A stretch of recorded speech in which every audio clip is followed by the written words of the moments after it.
Bem, pessoal, a decisão do Tribunal Regional Eleitoral do Estado de São Paulo cassou o mandato da deputada federal Carla Zambelli, que teve 946 mil votos nas eleições para deputado federal em 2022. A decisão saiu aí no site, a gente está com ela aí, e ela suscita algumas discussões que são muito relevantes a respeito dessa coisa de propagação de fake news, de notícias falsas.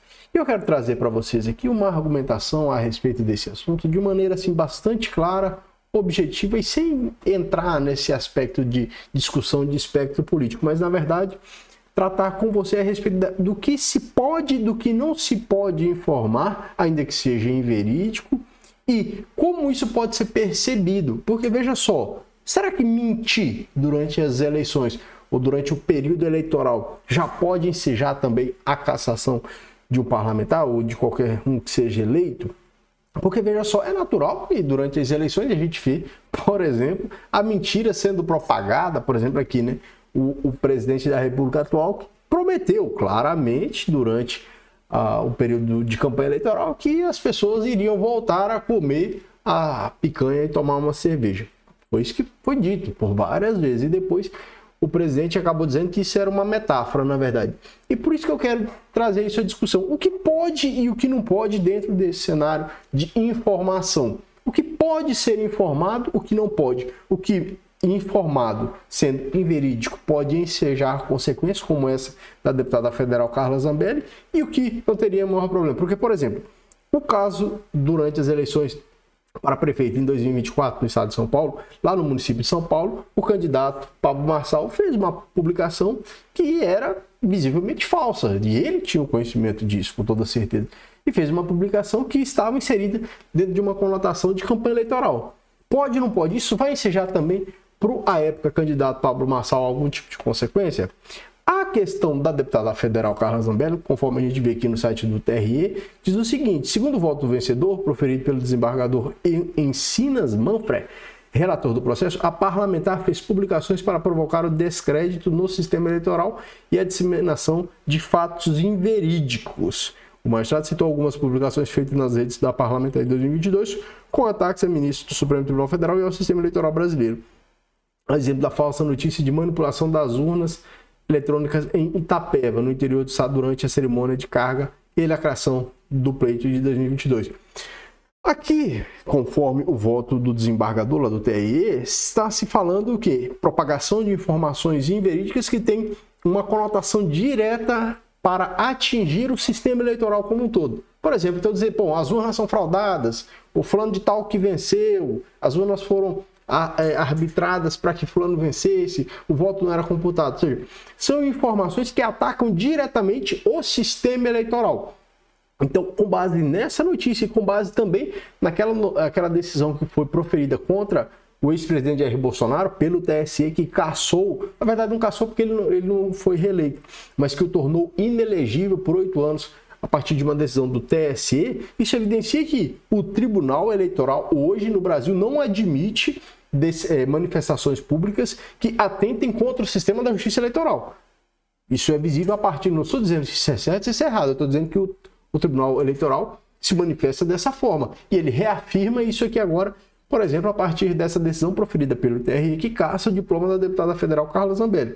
O Tribunal Eleitoral no Brasil, seja o TRE, seja o TSE, não admite propagação de informações que por eles é reputadas inverídicas que ataquem o sistema eleitoral. Beleza? Isso fica esclarecido. E por isso que eu trago a discussão. O que pode e o que não pode?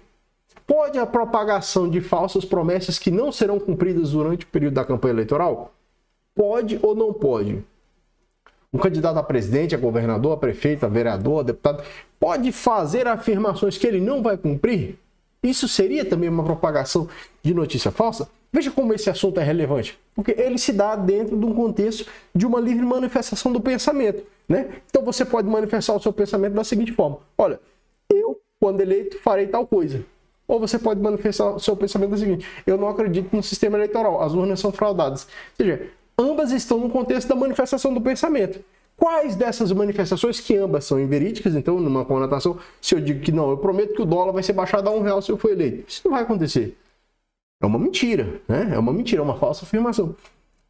Será que a falsa afirmação também não pode ser dita e ela pode ensejar a inelegibilidade? Veja só, isso tem que ser muito esclarecido, porque a legislação eleitoral, a Lei Geral das Eleições e o Código Eleitoral, ele vai tratar das situações em que pode ser ensejada a inelegibilidade e a cassação do diploma.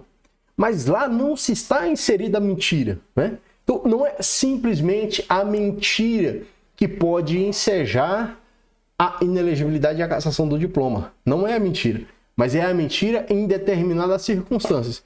E isso a gente leva até para a vida. Por exemplo, a gente tem algumas situações dentro do Código Penal e aí a gente avança dentro do sistema criminal. E se você mente a respeito da reputação de uma pessoa, você pode ser responsabilizado criminalmente, como a difamação, como uma calúnia. Agora, se você fala a verdade acerca da reputação de uma pessoa, você também pode ser responsabilizado. Então, mesmo a mentira ou a verdade pode ensejar uma responsabilização. Agora, se você fala a verdade, uma verdade que deprecia a reputação de uma pessoa, porém essa verdade é inserida em um contexto de que aquela pessoa é um agente público e dela seria exigido uma conduta moral mais ilibada, você não pode ser responsabilizado, porque existe ali uma prova da verdade, algo que é chamado no Código Penal de exceção da verdade. Então, a mentira pela mentira não pode representar uma responsabilização, nem civil nem criminal. Mas algumas mentiras, em algumas situações, quando afirmadas, podem ensejar, como é o caso aqui da deputada federal Carla Zambelli. E por que isso é da mais altíssima relevância? Bom, foram 946 mil votos, 946 mil votos que não serão mais observados. Ou seja, são manifestações eleitorais das pessoas que foram lá e escolheram o seu representante no estado de São Paulo, e isso agora se tornou inobservado, né? É como se fosse desacreditar. Bom, no estado de São Paulo tem o quê? 20 milhões de pessoas, 4% dos votos, 4% dos votos para deputado federal não serão computados. Isso é de uma mais alta gravidade, né? 4% das pessoas que manifestaram a sua vontade eleitoral não serão representados porque o seu voto não mais valerá. Olha como isso é grave, como isso é relevante, né? Olha como isso salta aos olhos, né? Será que isso, na verdade, não atenta contra o sistema democrático e contra aquilo que a gente compreende como representatividade parlamentar? Deixa aqui a sua opinião nos comentários, o que você pensa a respeito disso. Você acha que isso está inserido em uma conotação que é correta, que não se deve admitir de forma nenhuma propagação de informações verídicas? Ou se você acha que aqui houve um excesso, porque são muitos votos, muitas pessoas que deixarão de ser representadas, muitas pessoas que deixarão de ter observado a sua opção por ocasião ali das eleições? Deixa aqui sua opinião. Valeu, forte abraço e até o próximo vídeo.